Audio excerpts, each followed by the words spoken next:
Good evening पिलामाने how are you all. आशा करुच्ची कि समस्ते भलरे थिबो, पढ़ापढ़ी भी ठीक से करुथिबो, सब किछि माने परफेक्टली करुथिबो। अच्छा, तो यार प्रीवियस क्लास रे आमे कौन पढ़ी पे मैंने जो भारत प्रथम नगरीकरण विषय पढ़ी जो आम फास्ट कही तुमको मु हरियाणार बेबुआ ग्राम जो हरप्पा सभ्यता जिते 10टी कंकाल विषय से पढ़ला किए तुम जो छोट पिला सुरक्षा सी जाकि बापा को कहले बापा जहाँ सब पढ़ेले कहले आम पढ़ुले तो दुईटा स्थान विषय पढ़ी हरप्पा और मोहेंजोदारो 1921 मसीह दयाराम साहानी बाहर करते हरप्पा सभ्यता को कौ नदी कूल सिंधु नदी उपनदी रावी नदी कूल 1922 रे राखाल दास बानार्जी सिंधु नदी कूल मोहेंजोदारो सहर को बाहर करते हरप्पा मोहेंजोदारो शब्द अर्थ कौन पिला माने मृत नगरी हरप्पा ठारू मोहेंजोदारो दूरता है 350 माइल। तापर आम ये सब पढ़ी कि कह जाए कि जन ऐतिहासिक कहती कौन कि हरप्पा सभ्यता मेसोपोटामिया सभ्यतार पूर्वर होता कौन पाई कहीं हरप्पा सभ्यतार सील बा मोहर मेसोपोटामिया सभ्यतार दुईटा स्थान जमीक उरा और किश्रे हूँ स्थान में देखा मिली। तापर आम हरप्पा सभ्यतार इंपोर्टाट सहर गुड़ा पढ़ी हरप्पा और मोहेंजोदारो तो कही पंजाब रोपड़ गुजरात धोलावीरा और लोथल राजस्थान कालीबंगा आउ हरियाणार बनवाली ता छड़ा मिताथल कोटदिजी आलमगीरपुर चानुदारो आउ मक्ता जेंजोर ए विषय पढ़ी। तापर नगर केमती थिला उच्च स्थान में तल स्थान में कथा मुझे तल भाग को पाद देश में नेक्स्ट तापर मोहेंजोदारो मुख्य द्वार विषय पढ़ी बासगृह विषय पढ़ी नाल थिला सबू थिला स्नानागार विषय पढ़ी मोहेंजोदारो बृहत बड़ स्नानागार कौन कहते लंब 5-5 मीटर प्रस्थ 3-3 मीटर आउ गभीरता 7 मीटर ठीक अच्छे। अच्छा तापर स्नानागार चारिपटे पोखरी थिला स्नानागार नाल थिला सब कही बहुत माटीर भितर को जाइथिला हाँ जमती दूषित जल निष्कासित हो पारथिला। अच्छा नेक्स्ट आज आम नेक्स्ट पढ़ा जोटा पढ़ा 2 मिनिट देख पे मैंने पूरा क्विक रिविजन नहीं गले तुम मैंने भी पढ़ीदेव। अच्छा तो आज आम पढ़ा हरप्पा सभ्यतार जो शस्य भंडार विषय माने कौन शस्य से माने खाऊले कौन खाऊले कौटी रखुले कहीं से तो कृषि कार्य सब होता ना सभ्यता मैंने एत घर पर बनले सब से करुवे। अच्छा तो चलो आम शस्य भंडार विषय पढ़ा देख जदि आम शस्य भंडार कथा कहवा हरप्पार सुरक्षित भागर उत्तर दिग को गोटे विराट शस्यागार आविष्कृत होती माने हरप्पार सुरक्षित भाग मान कौन कहना जो हरप्पार जो जगटा माने जमा भांगिनी रही ठीक अच्छे तो ताहार उत्तर पटे जो देखा गोटे बहुत बड़ कौन अच्छी गोटे शस्यागार रही से शस्यागार लंब के 66 बा 66 मीटर आ प्रस्थ है 16 मीटर माने एमती तुम धन्य गोटे माने गोटे रेक्टांगल टाइप थी ठीक अच्छे आयताकार तो 66 मीटर तार लंब आ तार दैर्घ्य है 16 मीटर 6-6-1-6।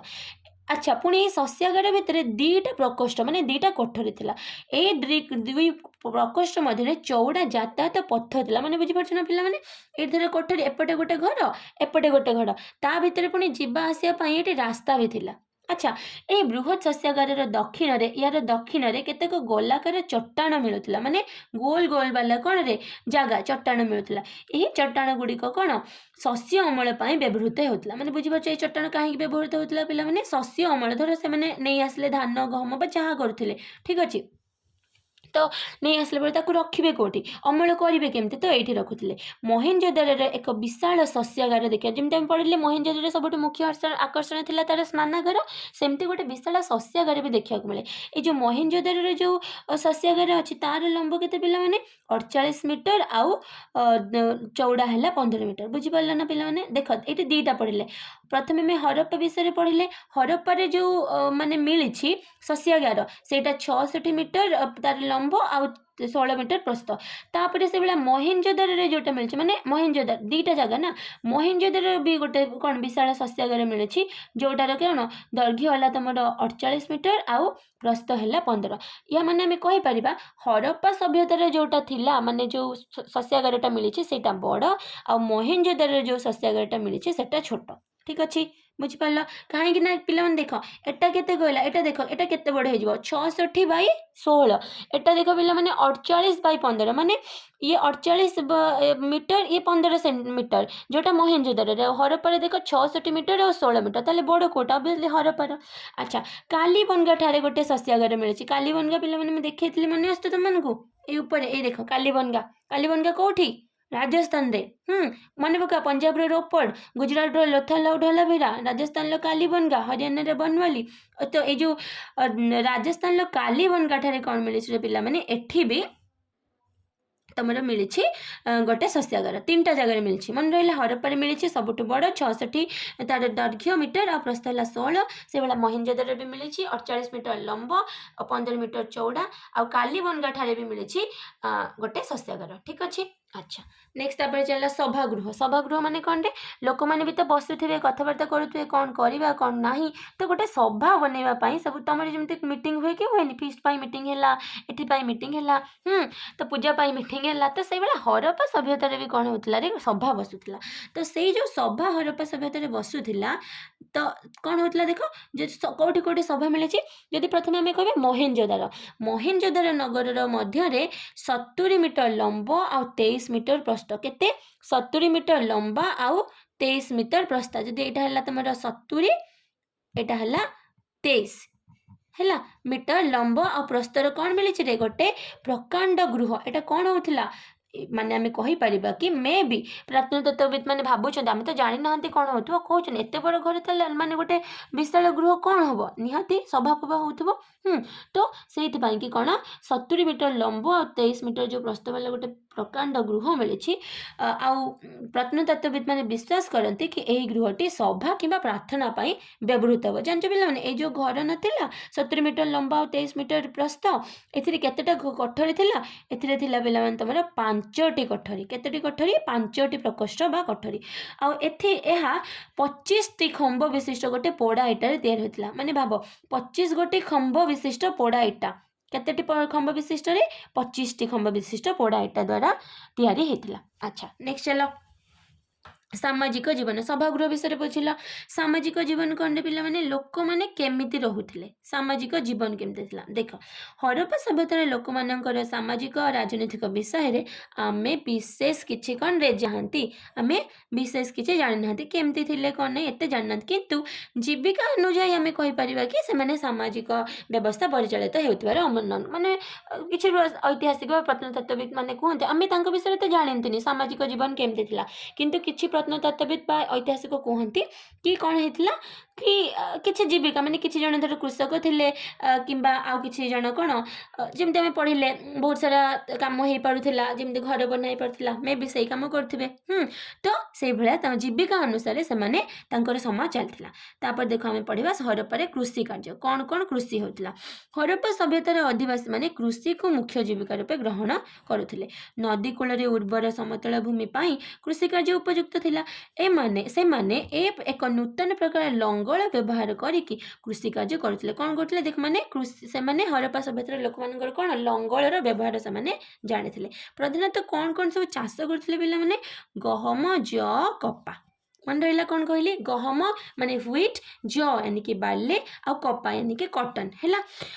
अच्छा 3टा गहम ज आ कपा गहम आ जरु अटा प्रस्तुत करके रुटी खाऊले यह छड़ा फल माछ मांस अंडा माने नॉन वेजिटेरियन लोक माने थिले आ प्रिय खाद्य कौन थिला पिला माने जानछ खजूरी कोली सबुठ तांकर प्रिय खाद्य कौन थिला खजूरी कोली ठीक अच्छे। अच्छा नेक्स्ट एबे दिबा हरप्पा सभ्यतार जो लोक माने कौन सब पिंधुथिले परिच्छेद और अलंकार माने ड्रेस कौन पिंधुथिले आ अलंकार तांकर कौन पिंधुथिले। अच्छा चलो हरप्पा सभ्यतार जो लोक मैंने थिले बा आदिवासी मैंने थिले कपा आउ पशमर लुगा पिंधुथिले कोठारे पिंधुथिले पिला माने कपा आउ पशमर लुगा पिंधुथिले विशेष करी कपा चाष करुथिले सेथिरे सूता काटुथिले आ लुगा बुणुथिले आ एई लुगा उभय पुरुष आउ नारी माने पिंधुथिले पशमर लुगा तैयारी करके भी पिंधुथिले पुरुष माने कौन पिंधुथिले लुंगी पिंधुथिले लुंगी भलिया लुंगी तो कहि परिबानी लुंगी भलिया लुगा पिंधुथिले आ स्त्री लोक माने घागरा भलिया लुगा पिंधुथिले स्त्री पुरुष लोक माने केमती लुगा पिंधुथिले लुंगी भलिया आ स्त्री लोक माने केमती पिंधुथिले घागरा भलिया नारी आ पुरुष उभय देहरे विभिन्न प्रकार अलंकार पिंधुथिले आमे एटा केमती जानछन पिला माने जो प्रत्नतत्वविद माने अछंती से माने सब खोली कि एबेला सब अलंकार पाइथिबे ସେଇଥିପାଇଁ କହୁଛନ୍ତି, ବୁଝିପାରୁଛ ନାହିଁ, ମାନେ ପୁରୁଷମାନଙ୍କ ଦେହରୁ ବି ମିଳୁଥିବ, ନାରୀମାନଙ୍କ ଦେହରୁ ବି ମିଳୁଥିବ। ତ କ'ଣ ଜଣାପଡ଼ୁଛି, ନାରୀ ଓ ପୁରୁଷ ଉଭୟ ବିଭିନ୍ନ ଅଳଙ୍କାର ପିନ୍ଧୁଥିଲେ। କ'ଣ ସବୁ ଅଳଙ୍କାର ପିନ୍ଧୁଥିଲେ? ହାର ପିନ୍ଧୁଥିଲେ, ମୁଦି ପିନ୍ଧୁଥିଲେ, ଅଣ୍ଟା ସୂତା ପିନ୍ଧୁଥିଲେ, ବାଜୁବନ୍ଧ ପିଲାମାନେ ବୁଝିପାରୁଛ ନା, ଯେଉଁ ବାଜୁ ବା ହାତରେ ଯେଉଁ ଲଗାନ୍ତି ଉପରକୁ, ଆଉ କାନଫୁଲ, ନାକ ଫୁଲ ଇତ୍ୟାଦି ଅଳଙ୍କାର ପିନ୍ଧୁଥିଲେ। ଏଠି ଦେଖିପାରୁଛ ପିଲାମାନେ, ମହେଞ୍ଜୋଦାରୋ ସବୁ କ'ଣ ଅଳଙ୍କାର ମିଳିଛି, ପୁରା ମାନେ ସୁନ୍ଦର। ଆଉ ଯଦି କହିବା, ଧନୀ ବଣିକ ବ୍ୟବସାୟୀମାନେ ସୁନା ରୂପା ଓ ହାଡ଼ରେ ତିଆରି ଅଳଙ୍କାର ପିନ୍ଧୁଥିଲେ। ବୁଝିପାରିଲ? ତାହେଲେ ଧନୀ ବଣିକ ବ୍ୟବସାୟୀମାନେ କ'ଣ ପିନ୍ଧୁଥିଲେ? ସୁନା ରୂପା ଓ ହାଡ଼ରେ ତିଆରି ଅଳଙ୍କାର ପିନ୍ଧୁଥିଲେ। ଆଉ ଯେଉଁ ଗରିବ ଶ୍ରେଣୀର ମାନେ ଥିଲେ, ଯେଉଁମାନଙ୍କର ଏତେ ପଇସା ପତ୍ର ନଥିଲା, ସେମାନେ ସୁନା ରୂପାରେ ତ ପିନ୍ଧି ପାରୁନଥିବେ, ସେମାନେ ତମ୍ବା, ହାଡ଼, ପୋହଳା ଆଉ ମାଟିର ନିର୍ମିତ ଅଳଙ୍କାର ପିନ୍ଧୁଥିଲେ। ମନେ ରହିଲା? ଆଚ୍ଛା, ନେକ୍ସଟ ତାପରେ ପୁରୁଷମାନଙ୍କର କେଶ ବହୁତ ଲମ୍ବା ଥିଲା, ଆଉ ଦାଢ଼ି ବି ସେମାନେ ରଖୁଥିଲେ। ସ୍ତ୍ରୀ ଲୋକମାନେ ହାତୀ ଦାନ୍ତ ଆଉ ସିଂହ ଦାନ୍ତର ପାନିଆ ତଥା ମୁଣ୍ଡ କଣ୍ଟା ବ୍ୟବହାର କରୁଥିଲେ। ମୁଣ୍ଡ ଦେଖୁନ ପିଲାମାନେ, ସବୁ ଯେମିତି ଆଦିବାସୀ ଲୋକମାନଙ୍କୁ ଯଦି ପିଲାମାନେ ତମେ ଦେଖିଥିବ, ସେମାନେ ବି ମୁଣ୍ଡ କଣ୍ଟା ଲଗାନ୍ତି। ଆମର ବି ପୁରୁଣା କାଳିଆ ଯେଉଁ ସ୍ତ୍ରୀ ଲୋକମାନେ ବା ଜେଜେମା ବା ଯେଉଁ ଆଈମାନେ, ସେମାନେ ବି ମୁଣ୍ଡରେ ଯେଉଁ କଣ୍ଟା ଲଗାଉଥିବାର ତୁମେ ଦେଖିଥିବ। ତ ପୁରୁଷମାନେ କ'ଣ କରୁଥିଲେ? ଲମ୍ବା ଲମ୍ବା କେଶ ଆଉ ଦାଢ଼ି ରଖୁଥିଲେ। ସ୍ତ୍ରୀ ଲୋକମାନେ ହାତୀ ଦାନ୍ତ, ସିଂହର ତିଆରି ପାନିଆ ସବୁ ପିନ୍ଧୁଥିଲେ। ପାନିଆରେ ମୁଣ୍ଡ କୁଣ୍ଡଉଥିଲେ, ଆଉ ମୁଣ୍ଡ କଣ୍ଟା ବି ବ୍ୟବହାର କରୁଥିଲେ। ଠିକ୍ ଅଛି, ଚାଲ ଏବେ ଯିବା ଆମେ ହରପ୍ପା ସଭ୍ୟତାର ଶିଳ୍ପକଳା ବିଷୟରେ। ଶିଳ୍ପକଳା ମାନେ କ'ଣ କହୁନାହାନ୍ତି ପିଲାମାନେ? କ'ଣ ସବୁ ଶିଳ୍ପ ଥିଲା ହେଲା? ଦେଖ, ଯଦି ଆମେ କହିବା ହରପ୍ପା ସଭ୍ୟତାର ଯେଉଁ ଲୋକମାନେ ନଥିଲେ, ସେମାନେ ମାଟି ଶିଳ୍ପ ଆଉ ଧାତୁ ଶିଳ୍ପରେ ନିପୁଣ ଥିଲେ। ମାଟି ଶିଳ୍ପ ଆଉ ଧାତୁ ଶିଳ୍ପ କହିଲେ ପିଲାମାନେ କ'ଣ ବୁଝ? ମାନେ ମାଟିରେ ବହୁତ ଜିନିଷ ତିଆରି କରୁଥିଲେ, ଆଉ ଧାତୁରେ ବି ବହୁତ ଜିନିଷ ସେମାନେ ତିଆରି କରୁଥିଲେ। ୟା ଛଡ଼ା ବି ଆହୁରି କ'ଣ ସବୁ ଜିନିଷ ତିଆରି କରୁଥିଲେ? ସୁନା, ରୂପା, ତମ୍ବା, ଟିଣ, ଦସ୍ତା ଧାତୁର ବି ବିଭିନ୍ନ ପ୍ରକାର ପଦାର୍ଥ ତିଆରି କରୁଥିଲେ। ଗୃହର ବିଭିନ୍ନ ଉପକରଣ, ମାନେ ଘରରେ ଯାହା ସବୁ ଦରକାର, ଯେମିତିକି ଆମେ କ'ଣ କହିପାରିବା, ଥାଳି, ତାଟିଆ, ମାନେ ଥାଳି, ପାତ୍ର, ଗରା, କୁଣ୍ଡ, ଖୁର, ଛୁଞ୍ଚି, ଦା, ଖଣ୍ଡା, ତୀର, ବର୍ଚ୍ଛା, ଯାହା ବି ବିଭିନ୍ନ ଧାତୁରେ ସେମାନେ ତିଆରି କରୁଥିଲେ। କେତେକ କାରିଗର କଂସାର ମୂର୍ତ୍ତି ଆଉ ଅଳଙ୍କାର ମାନେ ତିଆରି କରୁଥିଲେ। ଦେଖ ପିଲାମାନେ, ଏଇଠି ନୃତ୍ୟରତା ନାରୀ ମହେଞ୍ଜୋଦାରୋରେ ସବୁଠୁ ଇମ୍ପୋର୍ଟାଣ୍ଟ ଆକର୍ଷଣ ହେଲା ଏଇଟା, ମାନେ ନାଚୁଥିବା ଗୋଟେ ନାରୀ, ଦେଖିପାରୁଥିବ ଏଇଟା। ତାହେଲେ ଆମେ କ'ଣ ଜାଣିଛନ୍ତି କି କଂସାର ମୂର୍ତ୍ତି ବି ବନା ହେଉଥିଲା, ଆଉ ଅଳଙ୍କାର ଗୁଡ଼ା ବି ନିର୍ମିତ ହେଉଥିଲା। ମହେଞ୍ଜୋଦାରୋରେ ଏକ ବ୍ରୋଞ୍ଜ ବା କଂସା ଧାତୁର ନୃତ୍ୟରତ ନାରୀ ମିଳୁଛି। ତାହେଲେ ବୁଝିପାରିଲ ଏଇଟା କ'ଣ? ତାହେଲେ এই ଯେଉଁ ନୃତ୍ୟରତ ନାରୀଟା କେଉଁଠି ମିଳୁଛି ପିଲାମାନେ? ମହେଞ୍ଜୋଦାରୋରେ ମିଳୁଛି। କେଉଁ ଧାତୁରେ ବନା ହେଇଛି? ବ୍ରୋଞ୍ଜ ବା କଂସା ଧାତୁରେ ବନାଯାଇଛି। ଠିକ୍ ଅଛି, ଆଚ୍ଛା, ନେକ୍ସଟ ଚାଲ। ହରପ୍ପା ସଭ୍ୟତାର ପ୍ରଧାନ ଶିଳ୍ପ କ'ଣ ଥିଲା ପିଲାମାନେ? ମାଟି ପାତ୍ର ବନେଇବା। ପ୍ରଧାନ ଶିଳ୍ପ କ'ଣ ଥିଲା? ମାଟି ପାତ୍ର ନିର୍ମାଣ। ଚକ ବ୍ୟବହାର କରି ଅନେକ ସୁନ୍ଦର ମାଟି ପାତ୍ର ସେମାନେ ନିର୍ମାଣ କରୁଥିଲେ। କ'ଣ ବ୍ୟବହାର କରୁଥିଲେ ସେମାନେ? ଚକ ବ୍ୟବହାର କରୁଥିଲେ। ପିଲାମାନେ ଦେଖିଥିବ ନା, ମାଟିରେ ଯେତେବେଳେ ସବୁ ବନାନ୍ତି, ଯେଉଁ ଗୋଲ ଗୋଲ କରିକି ଯେଉଁ ହାଣ୍ଡି ବା ମାଠିଆ ବା ଯାହା ବନାନ୍ତି, ଚକ ବ୍ୟବହାର ଘୁରେଇ ବନାନ୍ତି, ସେଇଭଳିଆ। ପୋଟର ସୁଇଲ୍ ବୋଲି ତାକୁ କୁହନ୍ତି ଇଂଲିଶରେ। ଠିକ୍ ଅଛି, ତ ହରପ୍ପା ସଭ୍ୟତାରେ ବି ପ୍ରଧାନ ଶିଳ୍ପ ଥିଲା ତୁମର ମାଟି ପାତ୍ର ବନେଇବା। ଚକ ବ୍ୟବହାର କରି ଅନେକ ସୁନ୍ଦର ମାଟି ପାତ୍ର ନିର୍ମାଣ କରିଥିଲେ। ମାଟିରେ ହାଣ୍ଡି, ମାଠିଆ, ସୁରେଇ, ଥାଳି, ପିଆଲା ଆଦି ବିଭିନ୍ନ ପ୍ରକାରର ଉପକରଣ ସେମାନେ ବନାଉଥିଲେ। ଏହି ମାଟି ପାତ୍ର ଗୁଡ଼ିକରେ ବି ନାନା ଚିତ୍ର ବି ସେମାନେ ଆଣୁଥିଲେ। ଦେଖିପାରୁଛ ପିଲାମାନେ, କେତେ ସୁନ୍ଦର, ଦେଖ ମାଟି ପାତ୍ରରେ ଦେଖିପାରୁଛ ନା, କେତେ ସୁନ୍ଦର ଚିତ୍ର ବନେଇଛନ୍ତି। ଦେଖ, ମାଟିରେ ସେ ଶଗଡ଼ ବି ତିଆରି କରିଛନ୍ତି। ତ ସେମାନେ ବନାଉଥିଲେ। ସେଗୁଡ଼ିକ ନାନା ରଙ୍ଗରେ ବି ଚିତ୍ରଣ କରୁଥିଲେ, ମାନେ ରଙ୍ଗ ବି ଦେଉଥିଲେ। ପିଲାମାନଙ୍କ ଖେଳନା ବି ବନା ହେଉଥିଲା ମାଟିରେ। ଚକ ଥିବା କ'ଣ ଖେଳନା? ଚକ ଥିବା ଛୋଟ ଛୋଟ ଗାଡ଼ି, ବିଭିନ୍ନ ପଶୁପକ୍ଷୀ, ମଣିଷ, ହୁଇସିଲ୍ ଇତ୍ୟାଦି ମାଟିରେ ତିଆରି କରିକି ତାକୁ କ'ଣ କରୁଥିଲେ? ବିଭିନ୍ନ ରଙ୍ଗ ବି ହରପ୍ପା ସଭ୍ୟତାର ଲୋକମାନେ ଦେଉଥିଲେ। ଠିକ୍ ଅଛି, ଆଚ୍ଛା, ଏବେ ଚାଲ ଯିବା ହରପ୍ପା ସଭ୍ୟତାର ମୋହର ବା ସିଲ୍। ଆଚ୍ଛା, ହରପ୍ପା ସଭ୍ୟତାର ବିଭିନ୍ନ ସ୍ଥାନରୁ ବହୁ ସଂଖ୍ୟକ ପୋଡ଼ା ମାଟିର ମୋହର ମିଳିଛି। ଦେଖିଛ ପିଲାମାନେ, ମାଟିକୁ ଯେତେବେଳେ ଆମେ ବହୁତ ପୋଡ଼ିଦେବା, ସେ ଇଟା ଭଳିଆ ପୁରା ଟାଣ ହେଇଯିବ। ମାଟିରୁ ହିଁ ତ ଇଟା ବନାନ୍ତି। ତ ସେଭଳିଆ ହରପ୍ପା ସଭ୍ୟତାର ଯେଉଁ ଅଲଗା ଅଲଗା ଜାଗା ସ୍ଥାନ ନାହିଁ, ସେଇଠୁ ବହୁତ ସାରା ସ୍ଥାନରୁ ପୋଡ଼ା ମାଟିର ମୋହର ମିଳିଛି। ଏହି ମୋହର ଗୁଡ଼ିକ ଲୋକମାନଙ୍କର ଜୀବନଧାରା ବିଷୟରେ ଅନେକ କଥା ଆମକୁ ଜଣାଏ। ଅବଭିୟସଲି ଆମେ ନିହାତି କିଛି ଜାଣିପାରିବା। କ'ଣ ଜାଣିପାରିବା? ଯେମିତିକି ଏଇ ମୋହର ମାନଙ୍କରେ, ଏଇ ଦେଖ, ଚିତ୍ର ଓ ମୁଦ୍ରିତ ମୋହର ଲିପିରେ, ମାନେ ଚିତ୍ର ବି ଅଛି, ମାନେ ଏଇଟା ଦେଖ, ଏଇଟା ଗୋଟେ ପୁରା ହେଲା ତମର ଗୋଟେ ମୋହର। ଯେମିତି ଆମେ କଏନ୍ ଏବେ ସବୁ ବ୍ୟବହାର କରୁନାହାନ୍ତି, 5 ଟଙ୍କା 10 ଟଙ୍କା, ସେଇଭଳିଆ ହରପ୍ପା ସଭ୍ୟତାରେ ଦେଖ ଏଇଭଳିଆ ଗୋଟେ ତମର ସ୍କୋୟାର ଟାଇପ୍ର ମୋହର ଥିଲା।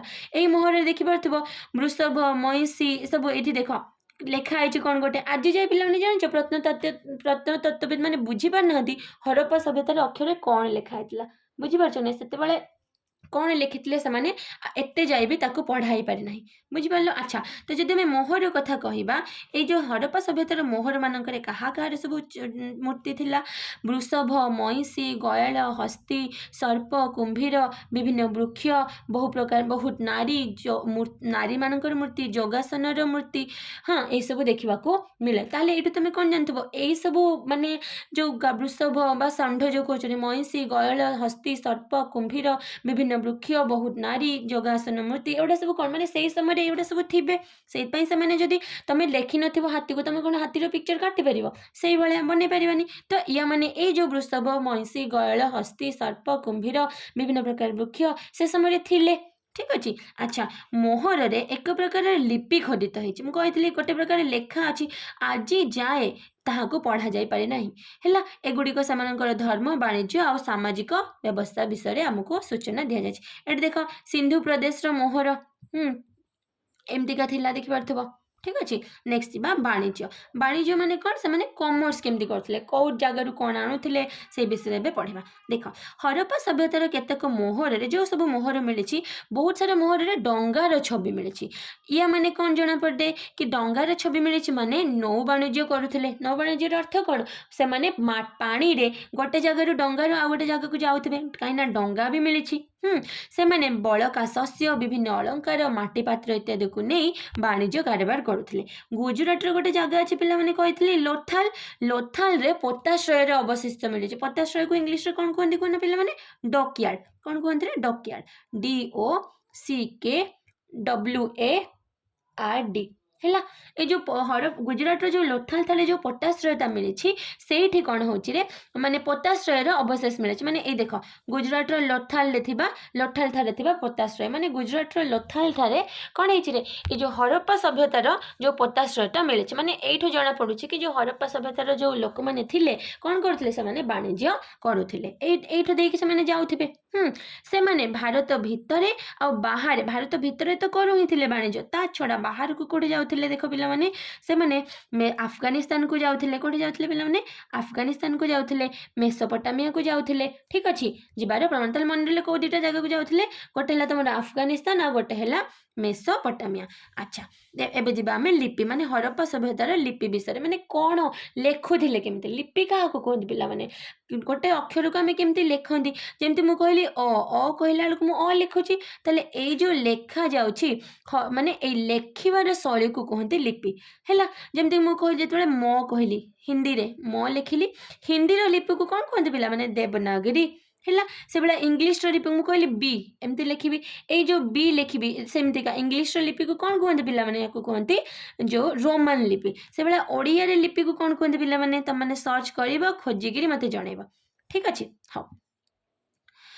ହଉ ତାପରେ ଯିବା ଲିପି ହରପ୍ପା ସଭ୍ୟତାର କ'ଣ ଲିପି ଥିଲା ମାନେ କେମିତି ଲେଖୁଥିଲେ ହରପ୍ପା ସଭ୍ୟତାର ଅଧିବାସୀମାନଙ୍କର ଭାଷା ଆଉ ଲିପି ବିଷୟରେ ଆମକୁ ଠିକ୍ ଭାବରେ ଜଣା ନାହିଁ କାହିଁକି ନା ପିଲାମାନେ ମୁଁ ଏଠି କହିଲି ପା କ'ଣ ଲିପି ଖୋଦିତ ହେଇଛି ଏପର୍ଯ୍ୟନ୍ତ ଠିକ୍ ଭାବରେ ପଢ଼ା ହେଇପାରିନି ହେଲା ତ ଆମକୁ ତାଙ୍କ ବିଷୟରେ ଏତେ ଠିକ୍ ଭାବରେ ଜଣା ନାହିଁ।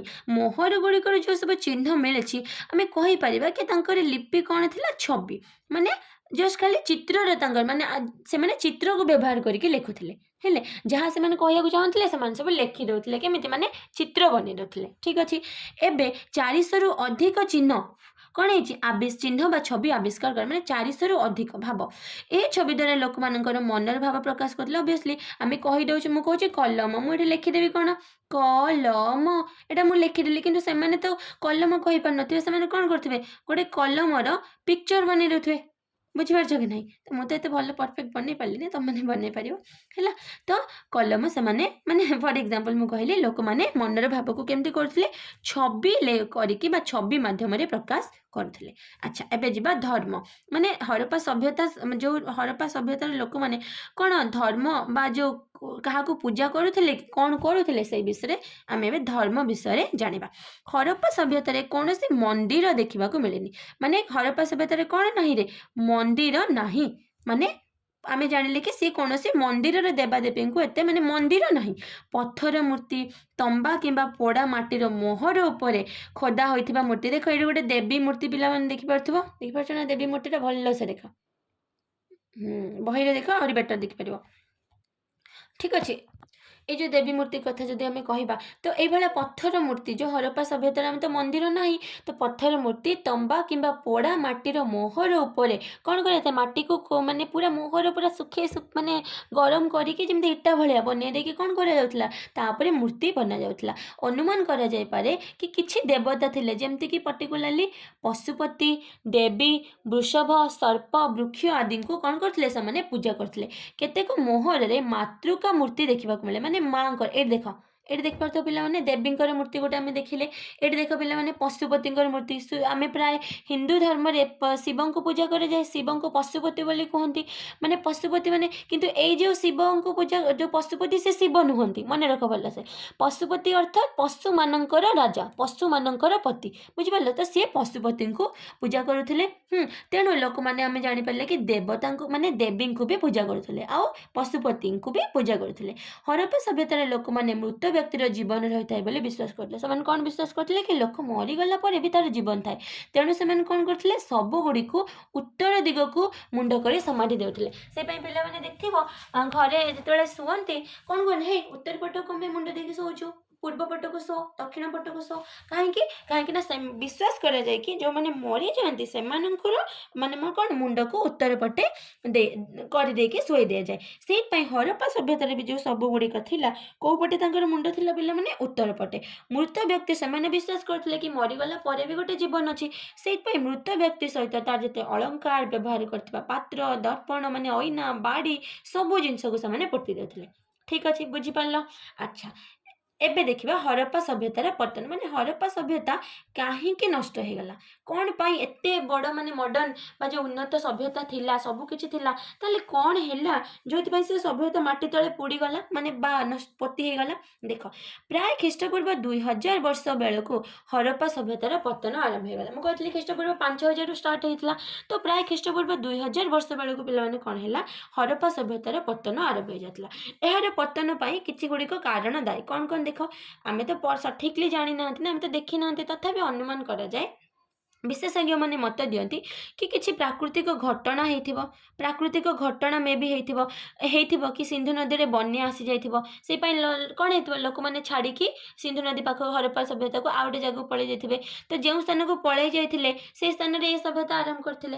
बुझि पारछो कि नै माने धर से हरप्पा चली गले आउ कोठी गले सेटा सभ्यता स्टार्ट करथिबे ताले हरप्पा सभ्यता तो बुड़ी गला ना सेटा कहय जाजनी आउ कोन केतेक ऐतिहासिक माने कहंती कि बारंबार में भी भूमिकंप आसीथिबो तो भूमिकंप आसीबा फଳରେ कोन हेतो माटी रे सभ्यताटा पोती हे जाइथिबो आउ किछि कहंती कि आर्य माने आक्रमण करथिबे बा जो आर्य माने बुझि परछ बोले जो माने यूरोप रो पर्टिकुलरली आस्थिले पढी भाग को हैला तो आर्य माने में भी आक्रमण करथिले सेट पई भी हेथिबो मोहेंजोदारो ठारे गण हत्यार प्रमाण भी मिलेछि मोहेंजोदारो माने बुझि परछ जोटा हमें पढिथिले हरप्पा और मोहेंजोदारो जो दीटा प्रथम सिटी बाहर थिला हां बा नगर तो कुआ जाए कहीं ना मोहेंजोदारो ठारे लोक मान गण हत्या माने बहुत लोक को मारिदेबार प्रमाण भी मिले तो जना माने कौन विश्वास करा जाए कि मोहेंजो माने कौन आर्य माने में भी आक्रमण करथिबे सेठारे जो कंकाल सब मिले तीक्ष्ण अस्त्र द्वारा आघात होइथिबार दाग रहिथिबार अनुमान करा जाए माने पूरा कंकाल दाग भी मिले या माने कौन कहीं तांको मारिछि खंडारे किबा कोथिरे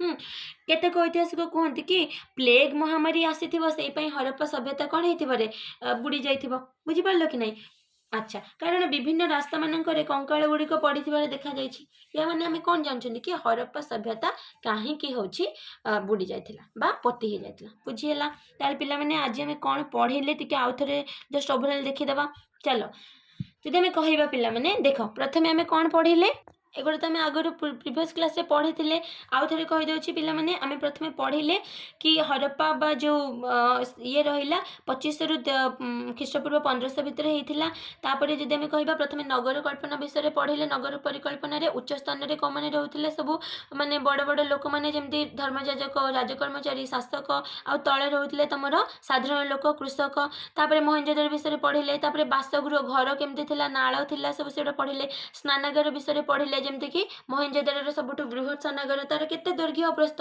ଲମ୍ବ ହେଲା ତାର 55 ମିଟର, ପ୍ରସ୍ଥ ହେଲା 33 ଆଉ ଗଭୀର ହେଲା 8 ମିଟର ହେଲା। ପଡ଼ା ଇଟାରେ ତିଆରି ହେଇଥିଲା। ସ୍ନାନାଗାର ଚାରିପଟେ ସବୁ କୋଠରୀ ଥିଲା ଛୋଟ ଛୋଟ। ତାପରେ ଶସ୍ୟ ଭଣ୍ଡାର କଥା କହିଲି ମୁଁ 3ଟା ଜାଗାରୁ କହିଲି। ହରପ୍ପାରେ ମିଳିଛି ଯେଉଁଟା 66 ମିଟର ଆଉ ପ୍ରସ୍ଥ 16 ମିଟର। ସେଗୁଡ଼ା ମହେଞ୍ଜୋଦାରୋରେ ଯେଉଁଟା ମିଳିଛି ତାଠୁ ଟିକେ ଛୋଟ 48 ମିଟର ଆଉ 15 ମିଟର। କାଲିବନଗାରେ ବି ମିଳିଛି। ଠିକ୍ ଅଛି। ତାପରେ ସଭାଗୃହରେ ଆମେ କହିଲେ 70 ମିଟର ବାଲା ଲମ୍ବ ଆଉ 23 ମିଟର ପ୍ରସ୍ଥ ବାଲା ଗୋଟେ ବଡ଼ କୋଠରୀ ମିଳିଛି। ହଁ 5ଟି ମାନେ ବଡ଼ କୋଠରୀ ଭିତରେ ପୁଣି 5ଟା କୋଠରୀ ଥିଲା ଘର ଭିତରେ, ବୁଝିପାରୁଛ କି ନାହିଁ। ତ କୁହାଯାଉଥିଲା ମେ ବି ଏଠି ପ୍ରାର୍ଥନା କିମ୍ବା ସଭା ହେଉଥିବ। ସାମାଜିକ ଜୀବନ ବିଷୟରେ ଆମେ ତ କିଛି ଜାଣନ୍ତିନି, କିନ୍ତୁ କୁହାଯାଉଛି କି ଜୀବିକା ଅନୁସାରେ ବା କିଏ କୃଷକ ଥିବ କିଏ କ'ଣ ମାନେ କାମ କରୁଥିବ ସେଇ ଅନୁସାରେ ସମାଜରେ ଲୋକ ରହୁଥିଲେ। ଦେନ୍ କୃଷିକାର୍ଯ୍ୟ କଥା କହିଥିଲି। ଗହମ ଯଅ କପା ଚାଷ କରୁଥିଲେ ସେମାନେ। ସବୁଠୁ କୃଷିକାର୍ଯ୍ୟ ତାଙ୍କର ମୁଖ୍ୟ ଜୀବିକା ଥିଲା। ଖଜୁରୀ କୋଳି ସେମାନଙ୍କର ପ୍ରିୟ ଖାଦ୍ୟ ଥିଲା। ୟା ଛଡ଼ା ଫଳ, ମାଛ, ମାଂସ, ଅଣ୍ଡା ବି ସେମାନେ ଖାଉଥିଲେ। ପୋଷାକ ପରିଚ୍ଛଦ ଅଳଙ୍କାର ବିଷୟରେ କହିଲି। କପା ଆଉ ପଶମର ଲୁଗା ପିନ୍ଧୁଥିଲେ।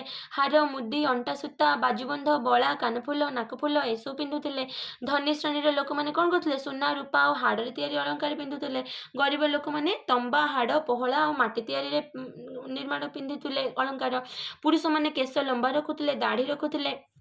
ଆଉ କ'ଣ, ସ୍ତ୍ରୀ ଲୋକମାନେ ହାତୀ ଦାନ୍ତ ଆଉ ଶିଙ୍ଗ ତିଆରି ପାନିଆରେ ମୁଣ୍ଡ କୁଣ୍ଡଉଥିଲେ, ମୁଣ୍ଡ କଣ୍ଟା ବ୍ୟବହାର କରୁଥିଲେ। ତାପରେ ଶିଳ୍ପକଳା ଯେତେବେଳେ ପଢ଼ିଥିଲେ ପିଲାମାନେ, ଏଠି କହିଥିଲେ କଂସାରେ ତିଆରି ନୃତ୍ୟ, ଏଇଟା ଟିକେ ଲିଭି ଯାଇଛି କିନ୍ତୁ ମୁଁ ପଢ଼େଇଛି।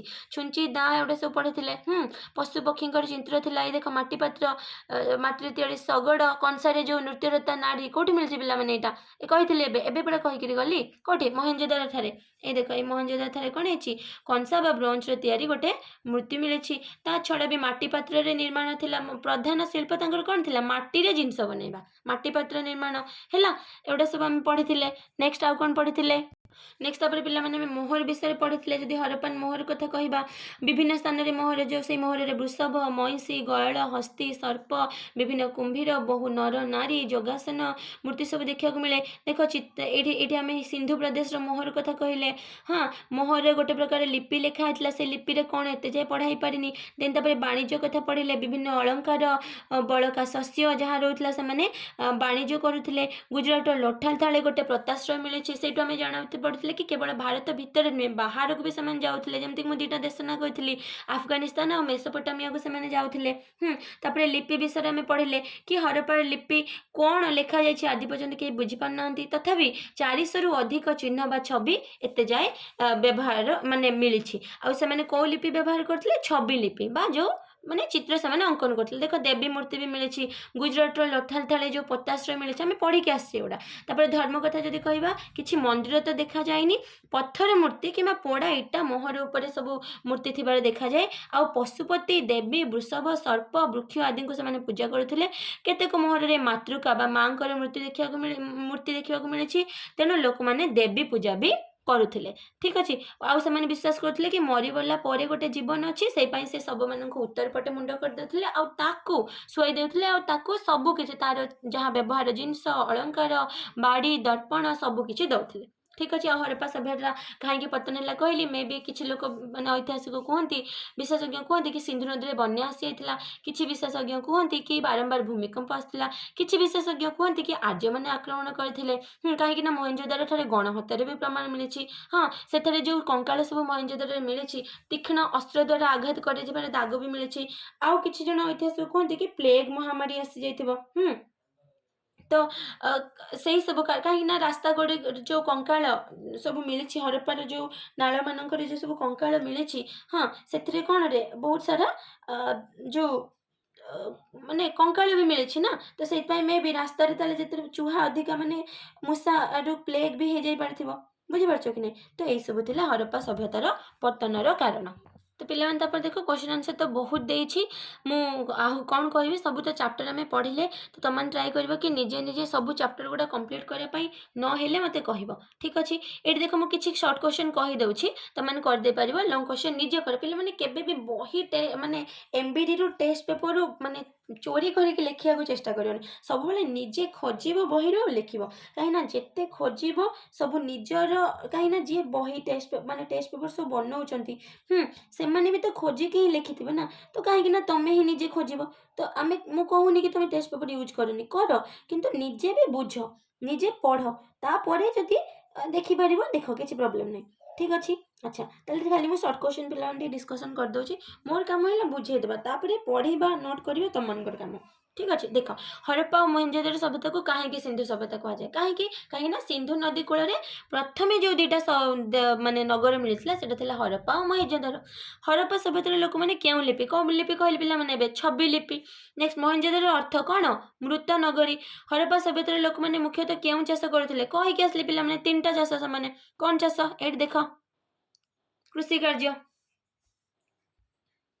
कौन पिला चाष करते गहम ज आउ कपा तीनटा कौन गहम ज आउ कपा नेक्स्ट चल तापर क्वेश्चन देछि हरप्पा सभ्यतार प्रधान शिल्प एबे कहली कौन माटी तैयारी शिल्प है नेक्स्ट हरप्पा सभ्यतार घर गुड़िक कौन पोड़ा इटारे नेक्स्ट तापर हरप्पा सहरटी वर्तमान कौटी पाकिस्तान केते देख इजी सांग सांग हो जाए हरप्पा सभ्यतार लोक मैंने क्यों धातुर व्यवहार जानी नथिले अच्छा पिला माने देख भल से शुण आम कौन पढ़ी आसिले देख पिला माने आम तंबा विषय तो पढ़िले कंसा विषय भी पढ़िले टीण विषय भी टिके पढ़िले किंतु पिला माने कोठी भी आम लुहा विषय पढ़िले कि लुहार व्यवहार से माने जानी नथिले मन रहिला से माने लुहार व्यवहार जानी नथिले तापरे हरप्पा सभ्यतार लोक माने कौन चाष करुथिले अच्छा धान चाष विषय तो आम कोठी पढ़ी नांती पढ़ी कि कौन चाष करुथिले कौन कपा चाष विषय आम पढ़ी ना पिला माने आंसर हो कपा ठीक अच्छे अच्छा तापर देछि लोथल